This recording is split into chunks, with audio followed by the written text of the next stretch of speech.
Está no ar mais um programa da TV Comunitária do Rio, canal 6 da NET, dando prosseguimento e fazendo o último episódio do especial TVC Rio, Ministério Público do Trabalho, RJ, tendo a grata satisfação de hoje conversar com o Dr. Cássio Casagrande, procurador do Trabalho aqui do Ministério Público do Rio de Janeiro, e o nosso tema geral é o mundo do trabalho pós-pandemia.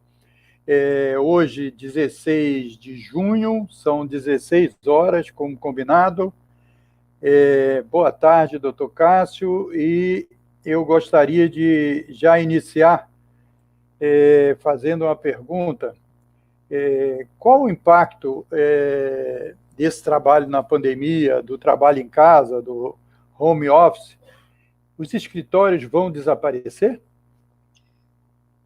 Boa tarde, Moisés.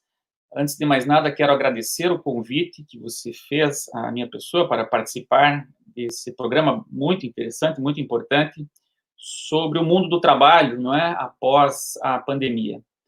E a sua pergunta inicial também é muito importante, porque de uma hora para outra, repentinamente, todos tiveram que se reinventar, não é? Todos eu não digo, mas muitas pessoas que têm essa condição, que podem trabalhar remotamente, tiveram que trabalhar a partir das suas casas.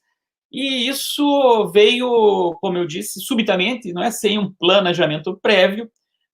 Houve muitos incidentes, muitas dificuldades iniciais, mas o fato é que uma boa parte das pessoas que têm como objeto trabalho intelectual está conseguindo realizar as suas atividades.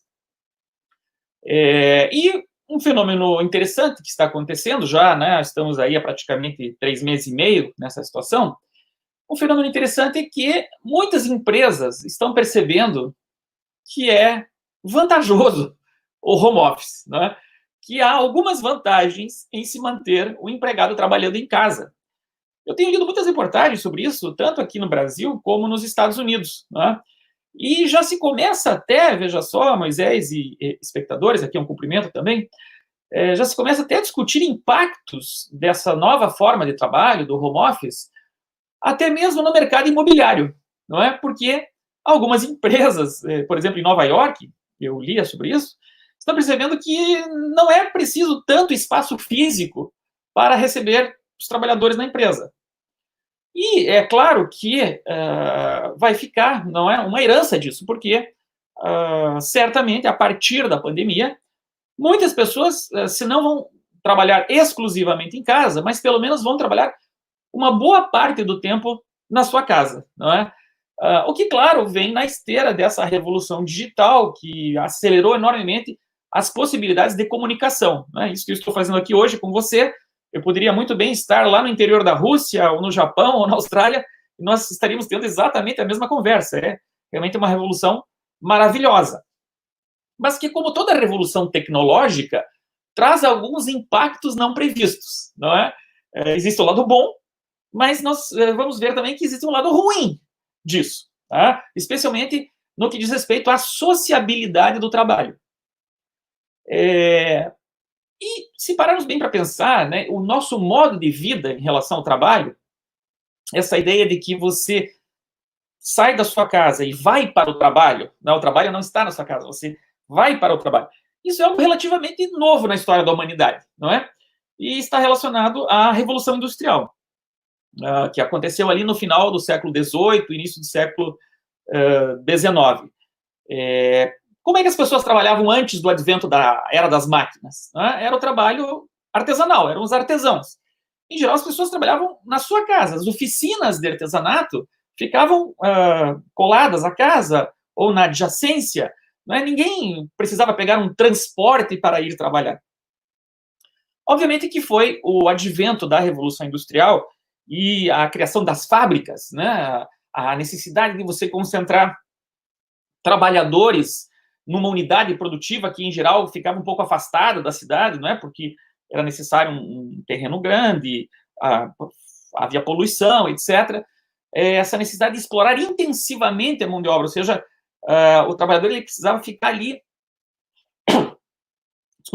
ficava à disposição do empregador por um determinado número de horas. Não é? Então, foi esse novo sistema de trabalho industrial que trouxe essa separação entre a casa, não é? Que é onde você dorme, faz as suas refeições, tem o seu lazer, e a fábrica, que é o mundo do trabalho. E note que com o progresso do capitalismo industrial, mesmo setores que não eram propriamente de fábrica, não é? Digamos assim, que não necessitavam exatamente essa concentração total de trabalhadores numa unidade produtiva, como o setor de serviços, do comércio e mesmo a administração pública, esses setores eles aderiram ao modo industrial de trabalho, não é? Então, mesmo quando não se tratava de um trabalho físico, manual, o trabalho intelectual, o trabalho de serviço, esse trabalho também passou a ser feito na cidade, não é? No ambiente urbano. Aí nós temos o crescimento das grandes cidades, a formação das urbes modernas.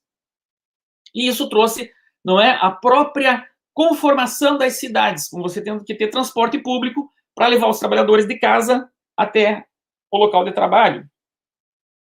Ou ainda, deu surgimento, por exemplo, as famosas vilas operárias, não é? Os industriais construíam bairros operários que ficavam nas adjacências das fábricas. Então, veja que a Revolução Industrial teve um impacto que ela mudou a forma de organização do trabalho e a forma de morar, não é?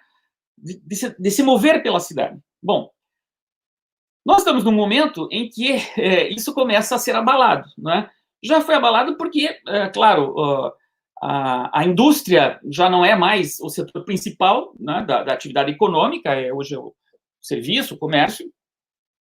As indústrias, é claro, continuam aí, vão continuar, mas a revolução tecnológica, não é? Ela veio quebrar um pouco essa separação, né, entre a casa e o trabalho, porque você pode trabalhar na sua casa. E isso já começou, nós sabemos, mesmo antes da pandemia, né, o chamado trabalho remoto. E, além disso, veja, essa revolução tecnológica ela permite não apenas que a pessoa trabalhe em casa, mas também que o empregador controle o trabalho do trabalhador na sua casa. Tá? Então, veja que a revolução telemática ela permite também novas formas de controle do trabalho. Se nós pegarmos aquelas antigas fábricas industriais lá do século XIX, nós vamos ver que elas funcionavam no modo panótipo. Né? O que era o panótipo? É aquela torre que existia no centro da fábrica, onde ficava um capataz supervisionando tudo o que acontecia. Né? Você precisava ter ali uma supervisão física do trabalho, os trabalhadores tinham que ser disciplinados, né? Não pode conversar durante o trabalho, não pode fazer isso, não pode fazer aquilo, o trabalhador está uniformizado, quer dizer, era quase que um controle total sobre o corpo do trabalhador, que é exatamente de onde vem a ideia de subordinação do contrato de trabalho. Mas hoje nada mais disso é necessário, não é? Porque as empresas podem saber exatamente o que o empregado está fazendo através do computador, se ele está produzindo, se não está, qual é o seu ritmo de trabalho. Né? Existem vários instrumentos, até por GPS, né, para trabalhadores que trabalham, por exemplo, no setor de transporte, que permitem fazer esse controle sem uma supervisão física. Né? Até, veja, com a utilização de algoritmos, né, que vão medir o ritmo da produção e vão estabelecer qual é a média para fazer cada tarefa, se esse trabalho está sendo feito ou não. Bom, a questão não é nós vamos, de fato, para esse mundo do home office definitivamente ou não? Do ponto de vista da produtividade, parece que as empresas estão se convencendo de que é bastante vantajoso, não é? Porque, veja, há uma diminuição brutal de custos, não é? Com aluguel, ou despesas com imóvel, luz, energia, alimentação para os trabalhadores no local da empresa, né? O cafezinho, a água, o lanche, o vale transporte, vale refeição, enfim. Então, quer dizer, o empregado trabalhar em casa corta muito custo. De fato, algo que algumas empresas, grandes empresas nos Estados Unidos, estava vendo, Google, Facebook, eles já autorizaram os empregados, pode ficar até 2021, né? Né? Os que estão em casa podem ficar, porque está sendo uma grande vantagem. Tá? Tem outro aspecto também que é pouco lembrado, Moisés, e que é muito interessante, que para o empregador, né, há algumas vantagens em manter os trabalhadores cada um na sua casa do ponto de vista do ativismo e associativismo sindical. Não é? Porque o trabalhador, quando está lá, ele começa a reclamar, olha, não estou satisfeito com isso, o que nós vamos fazer? Vamos fazer uma petição, vamos pedir uma reunião para tratar desse problema. Agora, cada um está na sua, né? Claro, sempre há a possibilidade de comunicação, por telefone, etc. Mas você diminui esses laços de sociabilidade, diminui esses espaços de convivência, não é? Então, tem essa vantagem para o empregador.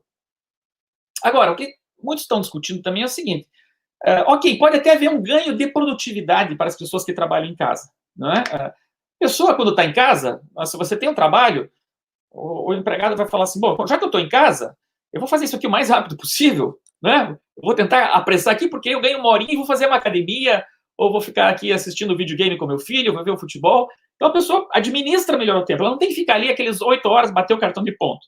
Né? Ela pode ser realmente até mais produtiva.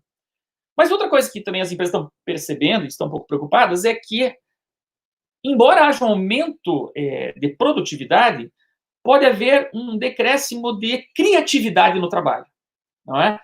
Ou seja, o fato de que você esteja trabalhando lado a lado faz com que o trabalhador, os empregados, enfim, as pessoas que estão trabalhando ali, elas possam ser mais criativas. Não é? Quando ela tem um problema para resolver, ela vai trocar uma ideia, ela vai trocar informações, ela está num ambiente ali em que pode fazer uma reunião rapidinho e tentar resolver um problema que aparece. Quando, se você está em casa, está sozinho, você vai ter que, não é, se virar. Claro, eu sei também, né?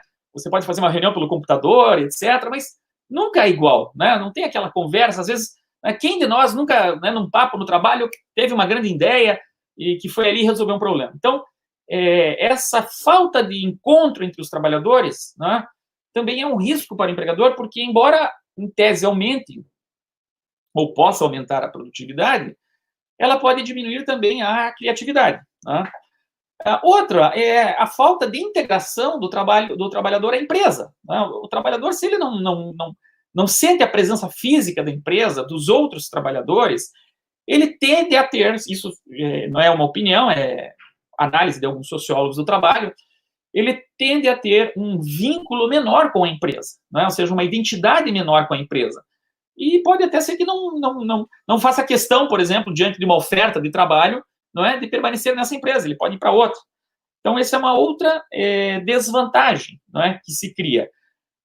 Fora, claro, a ideia de sociabilidade geral. Né?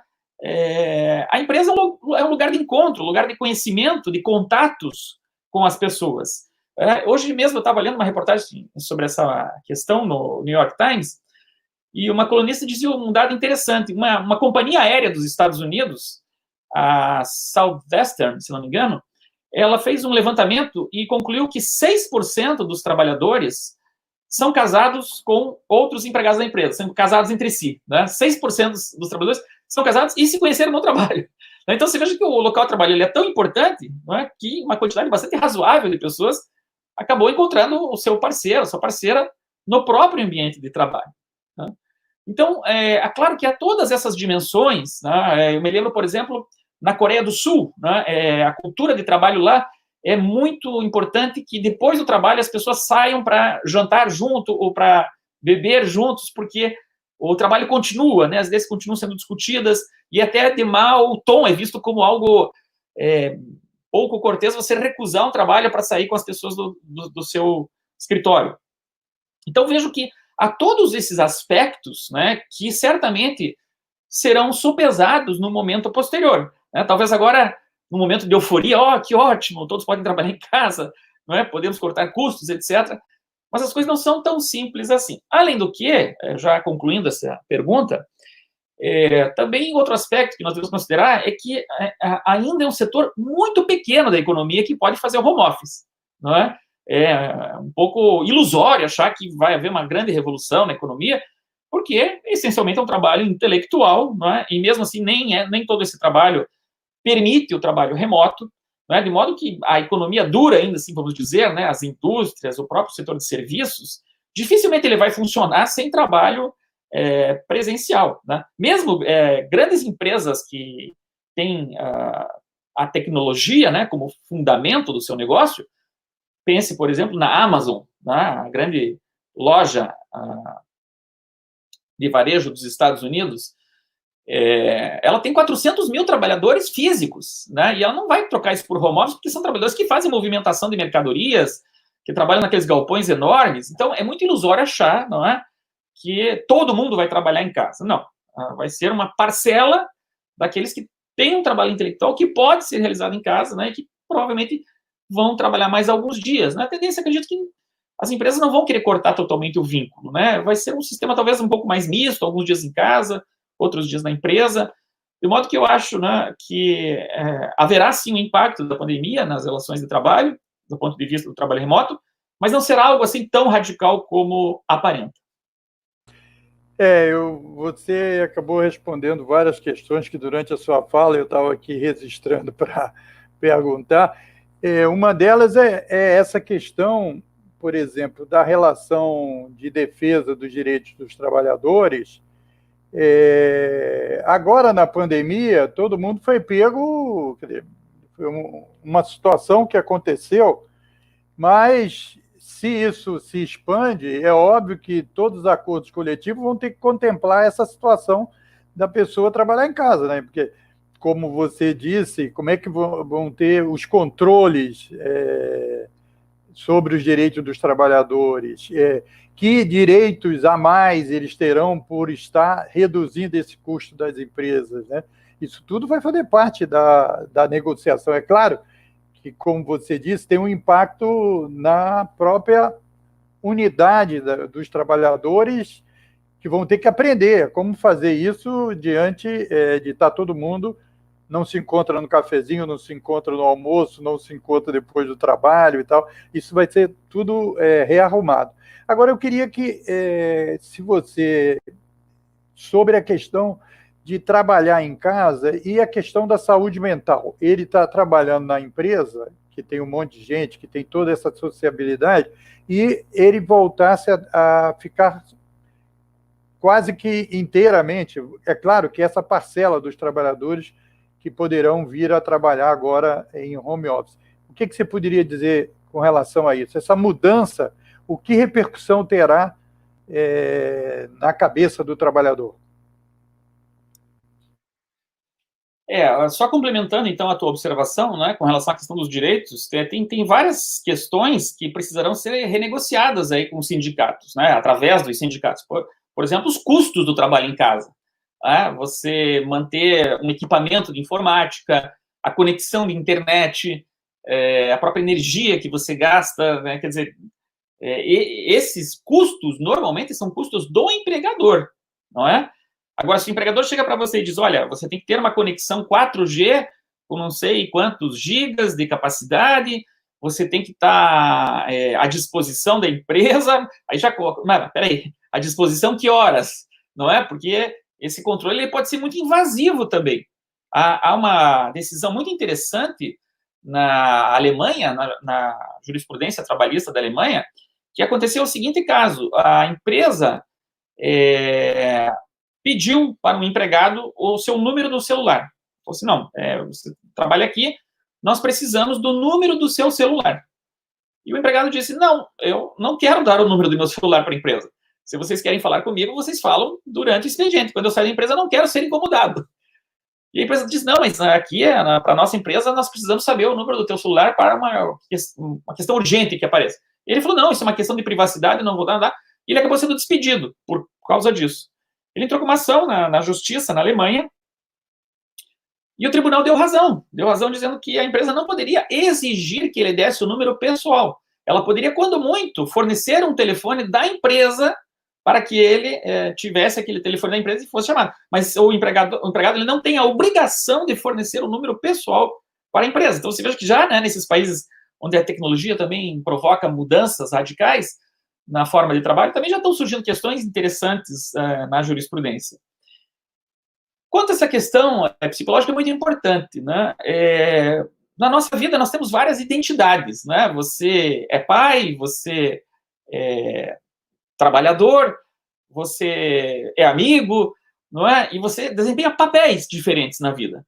Só que quando você trabalha em casa, né, pelo menos 2 desses papéis, né, você como pai, ou como filho, ou como irmão, e você como empregado, os papéis ficam um pouco confusos, né?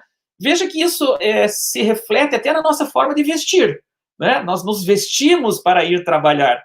E até achei engraçado, porque como eu estou muito em casa aqui, como todos, né? Eu posso fazer o home office e, evidentemente, fico com uma roupa mais confortável, às vezes até de pijama durante o dia, né? Esses dias eu coloquei uma roupa só para me sentir melhor, né? E o meu filho falou, pai, você vai trabalhar onde hoje? Eu disse, não, vou trabalhar em casa aqui, eu só quis colocar uma camisa, uma roupa um pouco melhor para me sentir um pouco melhor.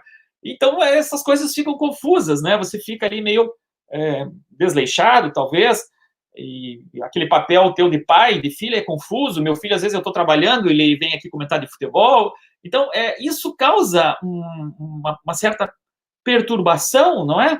Que deve ser motivo de preocupação, não é? Você misturar o trabalho com a atividade familiar ou com as suas horas de descanso, né? Porque é tão absurdo que às vezes também tem gente que está jantando com a família e toca o celular para resolver uma coisa de trabalho. Então, a perda dessa fronteira entre o que é o momento do trabalho e o que é o momento do lazer, o que é o momento da família, ele pode sim trazer sérios prejuízos, né? E mesmo, dependendo do perfil, evidentemente, psicológico da pessoa, né, o fato de você ter pouco contato com o mundo exterior, não é? De você não ter essa sociabilidade, essas trocas, pode levar, nós sabemos, a quadros de depressão, quadros de ansiedade. Então, evidentemente que deve haver, sim, uma preocupação com essa questão psicológica, porque, de fato, o home office, né, ele não deixa de ser um trabalho enclausurado, vamos dizer assim, um trabalho em que você perde os contatos e as relações sociais que são importantes para o seu próprio bem-estar psíquico, não é? Você às vezes está no trabalho e está com um problema, quer desabafar, tem um colega de trabalho para conversar, para resolver um problema do trabalho mesmo.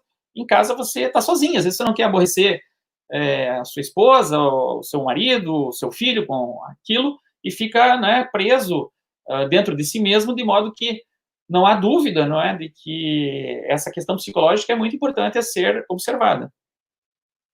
Então, ainda sobre esse aspecto, a questão mesmo do local, como você disse, né? Porque teremos as residências, um local específico para as pessoas compartilhar, digamos que eles tenham que fazer trabalhos assim, como nós estamos fazendo, né? Será que ele tem essa privacidade nas famílias brasileiras, na classe dos trabalhadores, que pode vir a exercer esse trabalho? Então, isso mexe realmente. Uma coisa durante um mês, 2 meses, etc., uma coisa meio arrumada, mas permanecer assim deve ser vai ter uma revolução isso aí, mesmo para esse segmento, porque vai mexer. Você falou que, do ponto de vista das empresas, né, em Nova York e tal, eles chegam a repensar. Então, eu não preciso de uma empresa com tantos metros quadrados, eu vou reformular isso. Agora, esses metros quadrados vão passar para dentro da casa do trabalhador, né? E claro que não vão passar assim, porque não. Então, desse aspecto habitacional e tal, também terá uma repercussão, não? Sim, eu li uma matéria muito interessante outro dia sobre o mercado imobiliário no Brasil, né? Você veja que os empresários estão sempre pensando na frente, né, nas oportunidades. E uma coisa que eles estão pensando assim, então, olha, no futuro todo mundo vai ter que ter um home office em casa. Então os apartamentos terão que ser um pouco maiores, né? Então você vai ter que pensar em ter sala, 2 quartos e um escritório, né? Então veja que isso mexe até com a própria forma de concepção da arquitetura dos imóveis, não é? E normalmente vão se... E, Cássio, deixa eu. Inclusive, seria um movimento contrário do que estava acontecendo recentemente, né? Aqueles apartamentos que acho que não é mais nem considerado um apartamento de um quarto só, já são apartamentos bem menores nas cidades e tal. E se for por esse lado, quase que o cara vai ter que reformular essa ideia imobiliária mesmo, né? Com certeza, né? Então, você falou bem, isso tem um impacto não apenas no âmbito da família, não é? Porque, Claro, isso não vai acontecer para sempre, porque eu espero que, né, as crianças voltem a ter aulas presenciais no colégio, né, porque é realmente um drama, né? Que eu sinto, eu tenho que dividir, meu filho tem aula de manhã, então nós temos que, esse computador aqui é melhor, a gente tem que dividir o espaço, enfim. Agora, mesmo que, considerando um panorama de trabalho, home office, né, em grande quantidade, esse trabalho, ele impacta não só na própria forma de organização dos imóveis, das casas, das famílias, mas também no próprio sistema de transporte público, não é? Ou seja, as pessoas deixam de pegar o transporte para ir trabalhar, o que, evidentemente, é uma vantagem para muitas pessoas, mas pode ser uma desvantagem para outras que não têm condições de ter um home office em casa, que não tem um silêncio, ou uma mãe que tem 2 filhos pequenos, né, que está em casa. São situações muito peculiares que nós não vislumbramos e que podem ter realmente esse desafio, né, que implica em mudanças do lar, em mudanças de transporte, em mudanças psicológicas, mas que, repito, né, acredito que se restringirá ainda a um setor muito pequeno da economia. Esse aspecto realmente é verdade. Além uma outra questão seria a segurança das próprias informações das empresas, né? Porque você tem vários computadores na empresa, mas tem computadores que não são nem ligados à internet, como proteção também de segurança dos dados e tal. Aí você, trabalhando home office, tudo vai ter que circular meio nas nuvens, é uma outra preocupação que as empresas terão que ter. Agora, eu queria que você falasse, há impactos políticos da pandemia sobre as relações do trabalho? Quais os impactos políticos? Sim, eu estudo muito os modelos trabalhistas comparados do Brasil e dos Estados Unidos, né? E eu observei uma coisa interessante estudando isso, que é como o nosso sistema trabalhista, que é tão criticado, né, que é tão atacado, como ele foi eficiente, né, nesse momento de crise em evitar um desemprego em massa, né? Nós sabemos que o Congresso aprovou uma legislação emergencial permitindo a redução da jornada e a suspensão do contrato de trabalho. Acredito que a forma como se fez isso não foi a melhor, porque, como todos sabem, permitiu-se a negociação individual, né, sem a participação do sindicato. A questão foi levada até o Supremo Tribunal Federal, né, que, lamentavelmente, entendeu que era dispensável a participação dos sindicatos. Mas eu não quero nem entrar nessa seara, né, isso aí daria só um outro debate. O que eu quero chamar a atenção é que essas possibilidades, né, de redução da jornada, de suspensão do contrato, elas já estavam previstas na própria Constituição, mas admitindo a participação do sindicato. Então, vejam, muito se diz, né, que o sistema trabalhista do Brasil ele é excessivamente rígido, que as leis deveriam ser flexíveis, como nos Estados Unidos, em que o empregador não pode despedir o empregado sem aviso prévio, sem indenização. No entanto, nós vemos que o sistema trabalhista brasileiro, ele se saiu bem melhor do que o sistema trabalhista americano nessa crise. Né? Por quê? Essas soluções que já existiam, que já estavam na Constituição, de suspensão do contrato, de redução da jornada, permitiram que o desemprego aqui fosse mantido ainda num patamar razoável. Né? Não houve até o momento, como se temia, um desemprego em massa. Não é? As empresas também não querem perder os seus bons empregados, não querem demitir, embora eu sei que houve, né, desligamentos, houve empresas que mandaram todos os empregados embora, praticamente, mas num quadro geral, se nós analisarmos, não houve até o momento, não sabemos quanto isso vai se prolongar, mas não houve até o momento aquilo que se temia, né, que seria um desemprego em massa. Coisa que, veja, ocorreu nos Estados Unidos. Né? Os Estados Unidos estão hoje com mais de 40 milhões de trabalhadores no seguro-desemprego. Né? Por quê? Porque o sistema de lá realmente é extremamente flexível, né? Não existe restrição à denúncia vazia do contrato de trabalho, é o modelo que eles chamam de contrato at will, né? Ao livre-arbítrio, né? Que pode ser rescindido a qualquer momento sem aviso prévio, pelo empregado ou pelo empregador. Isso fez com que não houvesse a possibilidade lá nos Estados Unidos dessa suspensão, de redução de jornada, e os trabalhadores acabaram sendo, de fato, demitidos, né? Aconteceu lá um desemprego como nunca havia ocorrido desde o New Deal, lá desde o crash da Bolsa de 29, e os Estados Unidos hoje estão aí um verdadeiro caldeirão, né? Nós estamos vendo esses protestos que têm como origem a questão racial, não há dúvida disso, mas que estão num caldo de cultura ali de muita insatisfação, não é? A própria popularidade do presidente Trump, que está disputando a reeleição, que estava num patamar aí razoável, vem caindo bastante por conta dessa insatisfação, e hoje é um debate muito grande lá nos Estados Unidos sobre se esse modelo de contrato at will, né, que pode ser rescindido sem nenhuma indenização, sem nenhum aviso prévio, se ele deve ser mantido, né? Então, a questão trabalhista, eu acho que ela ganhou uma relevância política muito grande com a pandemia. Inclusive, tem vários analistas que incluem 4 fatores, né, para essa série de manifestações nos Estados Unidos. Obviamente, como você disse, a questão racial estrutural e a maneira como a polícia aborda principalmente os negros, etc., mas tem esse aspecto que você falou aí, né? Porque o desemprego altíssimo e de uma hora para outra e um volume espetacular e tal, que gerou... Agora, porque durante o período da pandemia ficou muito destacada essa questão do papel do Estado e o papel da intervenção do dinheiro público, do investimento público, da saúde pública, etc. Você acha que vão ser revalorizados os modelos de bem-estar social? Esse debate, como é que você analisa?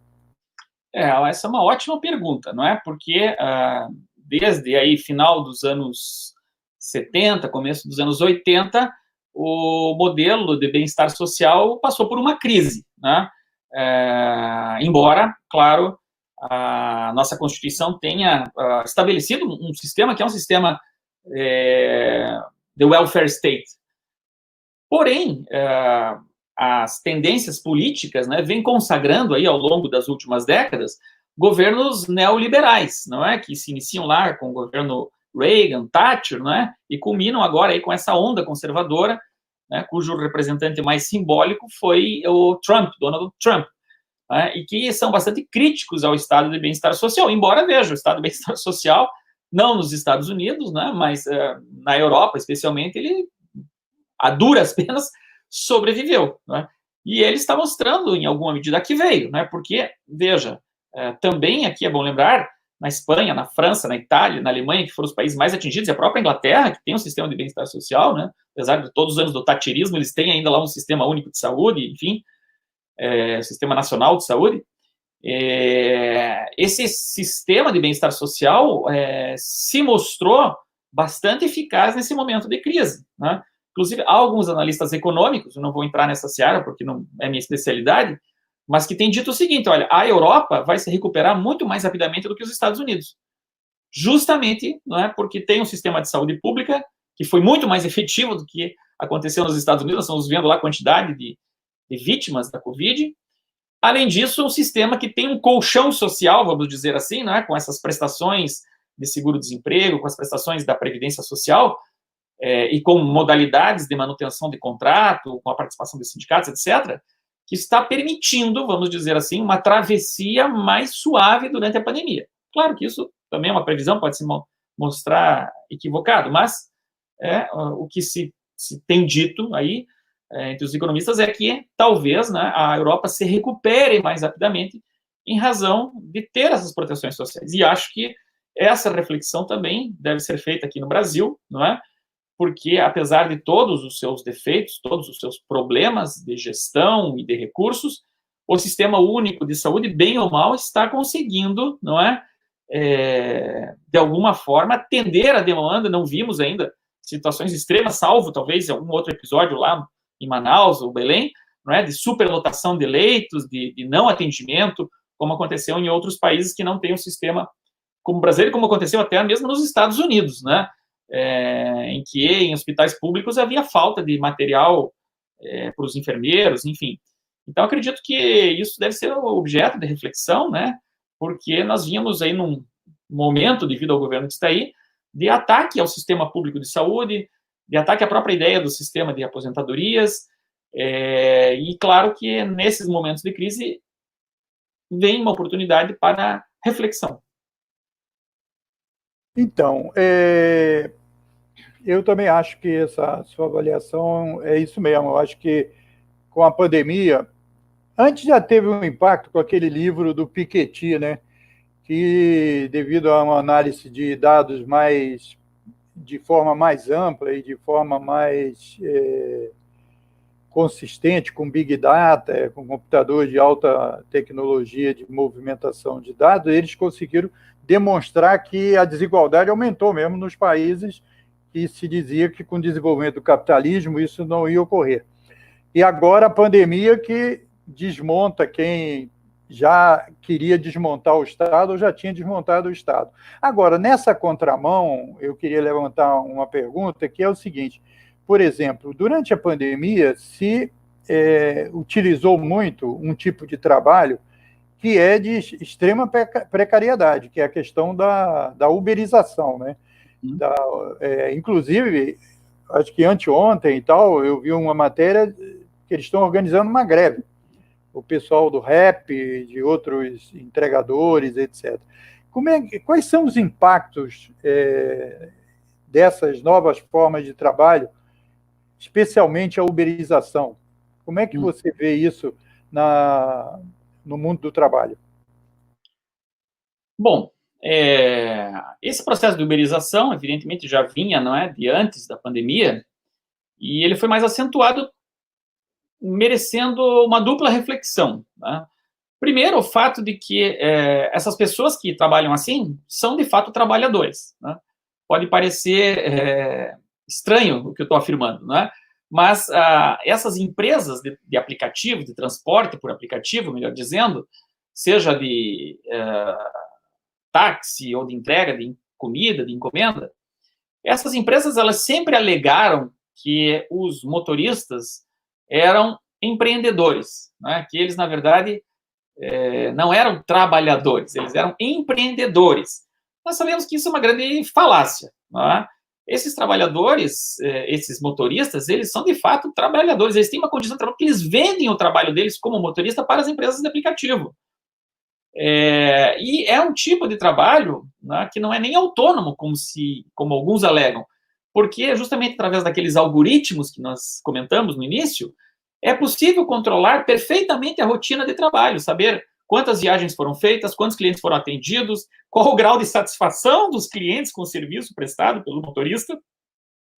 E quando esses padrões não são atendidos, eles são desligados, não é? Existe até um poder de punição, de exclusão da força de trabalho. Então, nitidamente, mesmo, veja, pelos parâmetros antigos de subordinação jurídica, parece a mim evidente que esses trabalhadores são trabalhadores economicamente dependentes dessas empresas de aplicativos. Não obstante, vejam, as empresas continuam vendendo esse discurso, né, de que esses trabalhadores são empreendedores e, lamentavelmente, o atual governo brasileiro, né, cuja orientação ideológica nós conhecemos muito bem, comprou esse discurso das empresas de aplicativo e fez até uma regulamentação para permitir que esses motoristas sejam considerados microempreendedores. Isso é tão absurdo porque eu me pergunto, bom, a ideia do empreendedorismo significa que o céu é o limite, né? Ou seja, você pode expandir o seu negócio infinitamente, você pode investir, crescer, ter empregados, mas eu pergunto, o motorista do aplicativo, como é que ele vai expandir o seu negócio? Ele não tem como expandir o seu negócio, ele não tem como investir. Ok, você pode dizer, ele vai comprar um carro melhor. Ok, mas ele não pode ter um empregado, ele não pode ter dois carros. Ele não pode ter dois carros, porque o trabalho é pessoal, não é? O aplicativo, ele vai verificar, ele vai fazer o contrato com cada motorista, ele vai verificar até os antecedentes criminais, o perfil da pessoa, se ela pode trabalhar como motorista de aplicativo. É o critério até da pessoalidade que nós usamos no direito do trabalho. Então, é uma grande ilusão, não é? Que se comprou o governo brasileiro dizendo que eles são microempreendedores. E essa falácia, ela ficou evidente quando esses trabalhadores se viram sem trabalho, não é? Porque, especialmente no serviço de táxi uberizado, o movimento caiu abruptamente e muitos ficaram sem trabalhar. Tá? Bom, ficaram sem trabalhar e houve questionamento, né? Nós precisamos de alguém que pague esses dias. Só que, ao contrário dos trabalhadores da economia, vamos dizer assim, regular, não havia possibilidade de suspensão do contrato, de diminuição da jornada, né, porque eles sequer são reconhecidos como empregados. E aí eu pergunto, sobrou para quem? Sobrou para o governo, não é? Porque eles entraram nessa fila dos R$ 600 do abono estabelecido em lei, e isso merece uma reflexão, porque, vejam, quem é que está pagando esses trabalhadores uberizados? Somos nós, não é? Contribuintes. Ou seja, quer dizer, as empresas têm as vantagens em explorar esse trabalho uberizado, mas na hora da crise, na hora em que há essa grande paralisação da atividade econômica, quem está sustentando esses trabalhadores são os contribuintes, não é? Diferentemente daqueles trabalhadores que estão com carteira assinada, que, bem ou mal, lá fizeram suspensão do contrato, redução da jornada. Essa reflexão também foi colocada lá nos Estados Unidos, né? Porque nos Estados Unidos também eles estabeleceram lá uma espécie de ajuda e o contribuinte quer saber, mas como assim? Não é? Nós vamos sustentar, então, o Uber? Então, veja que houve esse questionamento, né? Continua havendo cada vez mais grave e mostra uma certa falência desse modelo uberizado. Claro que, por um outro lado, também, não é? Por outro lado, né? Abriu-se uma nova oportunidade de trabalho nesse segmento, né? Especialmente com as empresas de entrega de comida dos restaurantes, né? Muita gente em casa pedindo comida, porque os restaurantes estão fechados para refeições presenciais. Então, houve uma expansão, né? De outro lado, houve uma expansão desse trabalho, o que, claro, não é ruim, né? Pelo menos as pessoas estão tendo alguma atividade para fazer, para se sustentar, mas que mostra, né, justamente esse caráter de exploração, porque as taxas são muito pequenas, não há benefícios sociais. Nós vemos aí na rua como é que essas pessoas trabalham, não é? Com bicicletas alugadas, sem qualquer proteção, trabalhando longuíssimas jornadas, e é uma situação de tanta exploração que, como você bem observou, não é? Esses trabalhadores agora estão se organizando para fazer uma greve. Acho que agora está marcada. Parece que no início de julho. E eles estão falando, por exemplo, que na chuva, né? Eles continuam entregando e é uma situação certa. Eles não recebem nada e durante a chuva, por exemplo, que é um aspecto do trabalho que eles enfrentam e tal, eles não recebem nenhum adendo a mais de dinheiro, nem coisa nenhuma. E sofrem pra caramba. Isso vai ser um grande tema de debate no futuro, né, pós-pandemia, até porque, veja, esse debate já estava posto, né, em alguns lugares do mundo bastante adiantado. Tem havido decisões judiciais em vários países da Europa com relação à situação jurídica desses trabalhadores, e a tendência geral na Espanha, na França, na Inglaterra, creio que em Portugal também, é de reconhecer esses trabalhadores como verdadeiros empregados.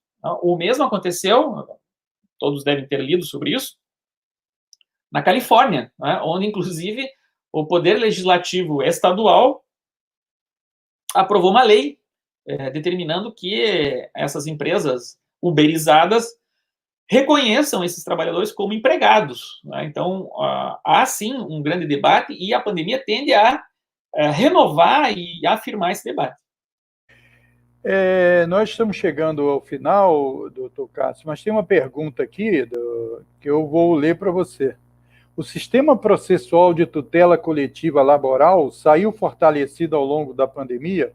Deveríamos refletir ainda mais sobre o microsistema de tutela coletiva laboral? Wagner Alves pergunta. Sim, ele está se referindo àquelas ações coletivas, né, que, por exemplo, os sindicatos e o Ministério Público podem ajuizar para defender os interesses dos trabalhadores. A pergunta é muito interessante, porque, em geral, os problemas que ocorreram em razão da pandemia são problemas de natureza coletiva, não é? Ou seja, nós tivemos muitos casos de Covid em instalações industriais confinadas, por exemplo, em frigoríficos, não é? Que é um meio muito fácil de propagar o vírus. É claro que quando acontece isso, não há como resolver individualmente, não é? Olha, tem um trabalhador que ficou doente. Ok, então não basta você resolver a situação daquele trabalhador que ficou doente, porque se um trabalhador estiver contaminado, ainda que assintomático, ele estará colocando em risco a saúde de todos os trabalhadores, né? E nesse sentido que é importante o judiciário estar aberto a resolver esse problema coletivamente, né? Determinando, por exemplo, uma ordem para que aquela empresa, que aconteceu, né, em vários casos, para que aquela empresa feche, né, as suas atividades temporariamente, até que ela teste todos os empregados e veja quem está em condições de trabalhar.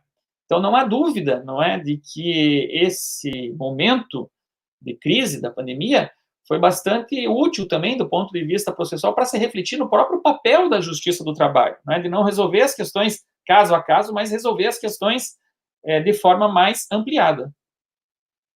Doutor Cássio, tinha algum outro aspecto desse tema que nós não lembramos aqui de tocar e que o senhor quisesse destacar? Bom, eu acho que nós não devemos, talvez, cair na ilusão, não é? De que o mundo pós-pandemia será diferente, né? A gente está ouvindo sempre esse lugar comum, né? O mundo será diferente. Eu sou uma pessoa um pouco cética e eu não lembro que não estava vivo, né? Mas a gripe espanhola, pelo que nós lemos, foi muito pior, né? Teve uma devastação em termos de mortes muito pior do que essa. Ela foi dramática, foi mais rápida também, mas depois que acabou, né, o mundo continuou mesmo, com as coisas boas e ruins. Então, eu acredito que, de alguma forma, isso também vai acontecer agora, né? O mundo não vai ser tão diferente depois que essa pandemia acabar, né? Os problemas que nós já tínhamos antes, nós vamos ter depois. O exemplo disso é a questão do Uber, né? Alguns, talvez, um pouco mais agravados. Talvez a pandemia ela tenha sido uma ocasião para uma melhor reflexão, né? Para nós pararmos aqui e pensar, para onde que nós estamos indo. Mas, veja, os problemas vão continuar aí. A crise de 2008 também levou vários analistas a achar que ia se controlar o sistema bancário, né? As swaps cambiais nos Estados Unidos e tal, e não houve um início de intervenção, inclusive do governo norte-americano, né, nas empresas, que depois vendeu, recomprou todas as suas ações, etc. Eu acho que essas grandes crises, como nós conversávamos há pouco, né, um tema que sempre vai aparecer, né, seja uma crise sanitária, como foi a gripe espanhola, seja uma crise humanitária, como foram as guerras mundiais, ou uma crise econômica, como foi o crash da Bolsa em 29, ou a crise de 2008, essas crises, elas sempre são oportunidades para se repensar o papel do Estado, não é?